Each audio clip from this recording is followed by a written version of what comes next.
Olá, que a graça e a paz de Deus, nosso Senhor e nosso Salvador Jesus Cristo esteja no teu coração. Eu espero que Deus te dê saúde, paz espiritual e conhecimento para você nos dia a dia, sempre viver na paz de Deus, na comunhão do Espírito Santo, na certeza da salvação, que essa certeza ninguém pode tirar de você, nenhum homem pode tirar de você a certeza da salvação. Bem, o assunto desse vídeo de hoje, que eu vou fazer aqui hoje, é testemunhos fantásticos e onde habitam.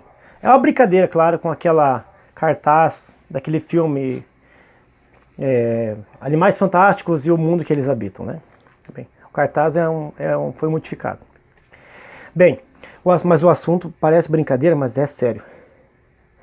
E ele seria muito cômico se não fosse trágico, que é a falta de entendimento da população, dos irmãos são membros da congregação cristã no Brasil. Não todos, mas uma grande parte, tanto do ministério quanto dos irmãos que estão ali assentados nos bancos, como irmãos de banco, né, como dizem alguns. Relativo ao quê? Relativo a forma de se expressar diante de uma população inteira, sejam eles membros ou não, ou visitantes da igreja.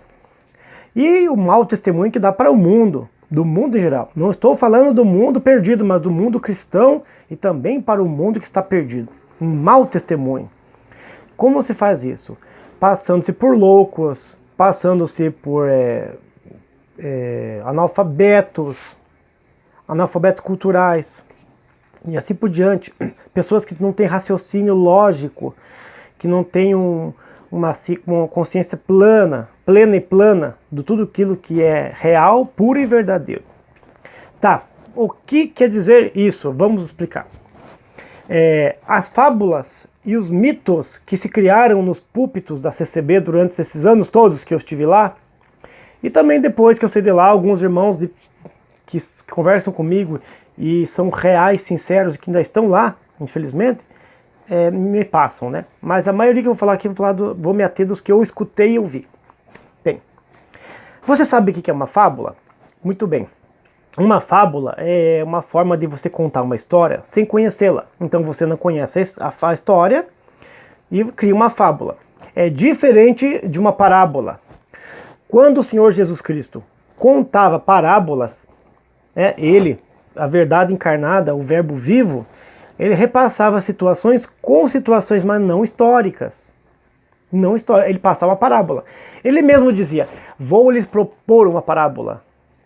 E assim, através daquela história que ele contava, tirava-se um entendimento subliminar, intrínseco, ou alguns mais claros ou menos claros, né? Dependendo da ocasião, do propósito que tinha a parábola de Jesus Cristo. Mas as fábulas não. As fábulas são formas de contar coisas do passado que não se viram e tentar transmitir oralmente alguns certos tipos de comportamentos, dogmas e morais do passado. Exemplo disso são as fábulas da mitologia grega, romana, e essas fábulas aí que criaram aí no catolicismo romano, que é um novo paganismo, né? Mas a congregação não está muito longe, não. Quando a Bíblia fala de fábula, ela sempre fala para abandonar as fábulas, porque Cristo é verdade. E como somos cristãos, nós seguimos a verdade. Não precisamos falar em fábulas, porque Ele nos mostrou, nos ateve ao comportamento nosso, a nossa fé em Deus, comportamento, para que a gente possa ser salvo. E diz ainda mais que essas fábulas produzem, essas do passado, lá do Gênesis, do 1 ao 5 do Gênesis, que são fábulas, né?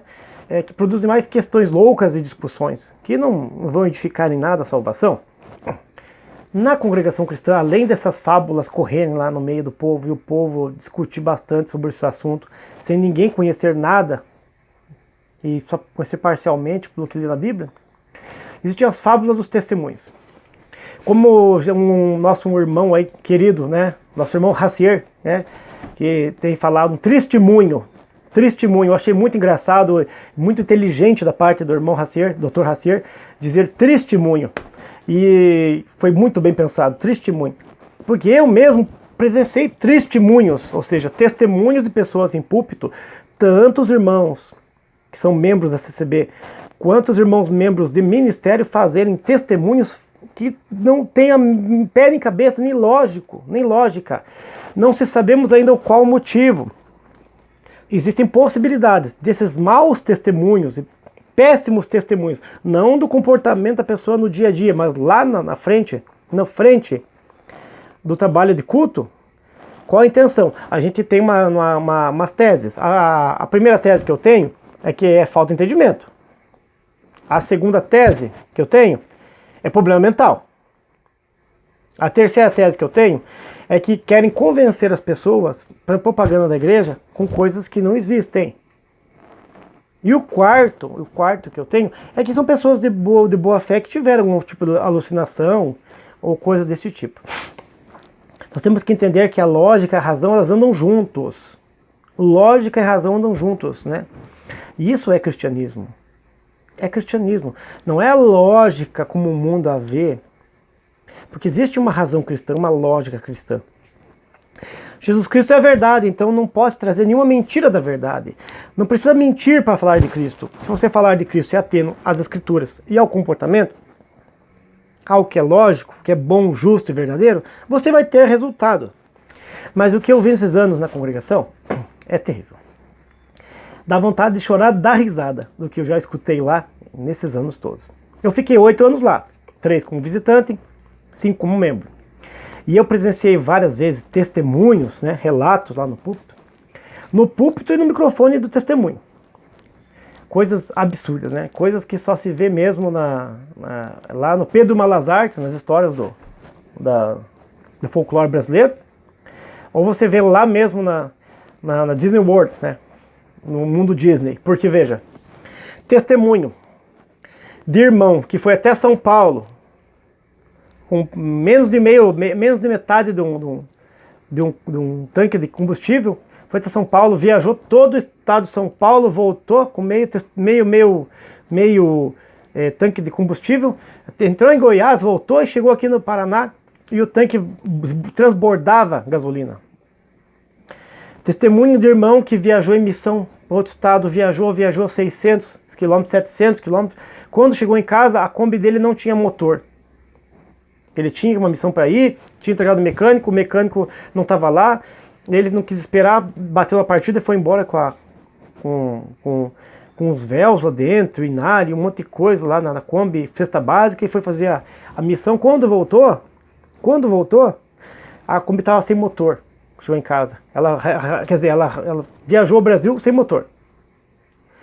Irmã contando no púlpito que foi orar. Irmão também contou, esse testemunho escutei 3 vezes. Na casa de uma pessoa que tinha um problema lá e passava fome, e os filhos eram tudo... só que ele era crente, e a família toda não era crente, e criticavam ele. E ele tinha um coto, ou seja, ele tinha um toco do braço só. Só que não foi amputado, esse braço, ele nasceu assim, né? Ele nasceu com um coto, né? E naquela oração toda lá, todo mundo de joelho e tal, em volta, e rodearam aquele irmãozinho lá, orando por ele, pela família. De repente, lá pelas tantas, uma irmã tira um véu e pega um véu dela da bolsa. O que ela tava na bolsa, que é pouco usado, ela colocou nela mesmo, né? E aquele véu que ela usava todo dia, ela tirou e cobriu aquele coto do braço daquele irmãozinho. Terminou a oração, que eles levantaram no amém, o braço tinha nascido novamente. Deus tinha dado um braço novo para ele. Não, esse testemunho eu já escutei 3 vezes aqui, 2, 3 vezes em Curitiba aqui. Pessoas diferentes contando. E tem um pior ainda, tem um que é uma propaganda contra outras igrejas evangélicas. No caso da glossolalia ou xenoglossia, que é a manifestação em línguas estranhas na igreja, né? Eu vi várias vezes pessoas do ministério ainda anunciarem lá no púlpito que tinham ido aí numa busca de dom antigamente, antes de se batizarem na santa e bendita graça, na Assembleia de Deus, na igreja Assembleia de Deus, na reunião lá, na igreja Assembleia de Deus, e daí diz que desceu o fogo e 70 almas foram batizadas com o Espírito Santo, falando em línguas, né? E depois, na hora de voltar desse culto lá, desse culto da Assembleia de Deus, esse irmão da congregação, que na época não era batizado na Cristã do Brasil, passou perto de um cemitério e quis cortar caminho, alguma coisa assim, e viu dois pais de santo lá discutindo, né, dois feiticeiros discutindo, conversando, fazendo um trabalho de trabalhos espirituais lá no meio do cemitério, e eles, que curioso, né, e sem medo nenhum, foi escutar lá. Olha só, que história, né?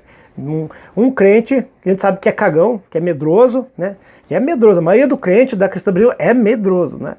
Lá pelas tantas da noite, lá pelas 10, 10 e meia da noite, entrando lá num cemitério para ver o que os pais de santo estavam fazendo. E aí diz que os pais de santo desceram entidades, naquelas entidades desceram espíritos malignos, né? Demônios lá, vamos dizer assim, e que eles conversavam e se gabavam o que fez, o que não fez, né? Que um separou uma mulher, outro separou outra do casal, e assim por diante. De repente aquele um falou assim, não, você não sabe o que eu fiz hoje, agora há pouco eu fui lá e selei 70 com língua estranha. Você veja, olha, é terrível, né? Não se atém nem às mentiras que eles praticam e ainda fazem um tipo como é que eu vou explicar a palavra certa? Não é um perjúrio, mas não é, o termo não é esse, mas uma propaganda ruim das outras igrejas, como só a Congregação Cristã do Brasil fosse uma igreja pentecostal, neopentecostal, assim por diante, conforme vocês queiram acreditar, né? Então as outras não valem nada, é tudo demônio que age. Lá não. Lá na Cristã do Brasil, o lilili, o zuzuzu e lá ainda é de Deus, né? Tá bom. Engraçado que esse testemunho, que fala de xenoglossia, línguas estranhas, eu escutei 2 vezes. Aqui em Curitiba eu escutei, na região do Sítio Cercado, numa igrejinha que eu frequentei ali, que não era minha comum, mas era próxima. E depois no Recife, 3 anos depois, eu escutei lá um outro irmão do ministério contando também a mesma história. Aí eu concluí o quê? E já tinha conversado com outras pessoas, também contavam algo parecido. Que alguém inventa isso aí e para dar resultado, né? No caso de botar medo da população para não sair da Cristã do Brasil, ficar só ali. E alguém copia, e escutam e vão passando para frente aquele boato, aquela mentiraiada. Irmãos, é interessante. É interessante você pegar, porque são casos isolados? São, mas são muitos. São isolados, mas são muitos. Se você for congregar no período de 1 ano aí, eu tenho certeza que 10 ou 15 testemunhos maravilhosos e fantásticos, você vai ver. Vai ver 10 ou 15 fantásticos. Eu vi um de que um grupo foi fazer uma cantata, reunião de cântico na casa de uma irmã, e a irmã estava doente, muito mal, e tinha um filho que não era crente, e o filho tinha dado para a mãe um quadro com uma rosa, escrito mãe, presente de Dia das Mães, e daí ora, e de repente na oração lá, Deus revelou para aquele rapazinho que estava lá sapateando e falando em língua lá, na oração, na hora do cântico, depois que eles cantam, eles pregam também, né? Que aquele quadro estava macumbado, demoniado. Aí diz que aquele rapaz orou e repreendeu aquele quadro, uma coisa assim. E de repente aquele quadro partiu em 2, 3, 4, 5, 25 pedaços. Não, são coisas que, olha, se não fosse tão triste de ver o estrago que faz na mente das pessoas e no testemunho, seria um stand-up comedy, seria um show de humor. É ridículo, causa vergonha alheia você ir numa igreja e ver essa mentiraiada. Testemunho, fora teu comportamento, é um momento de você agradecer a Deus ali na igreja. Se quiser participar, você tem esse espaço para você participar, agradecer por alguma doença que você melhorou, um emprego que trabalhou, teve problemas com brigas, discussões, você conseguiu se reconciliar, e as coisas boas, coisas que edificam, não carro que você precisa, Deus me deu um carro, chega lá no público, Deus me deu um carro. Deus deu um carro para o irmão. Deus deu um carro para a irmã. Mas tá lá o boleto, o talão. 64 prestação. Mas foi Deus que deu para ele. Deus deu para ele, mas tá cobrando.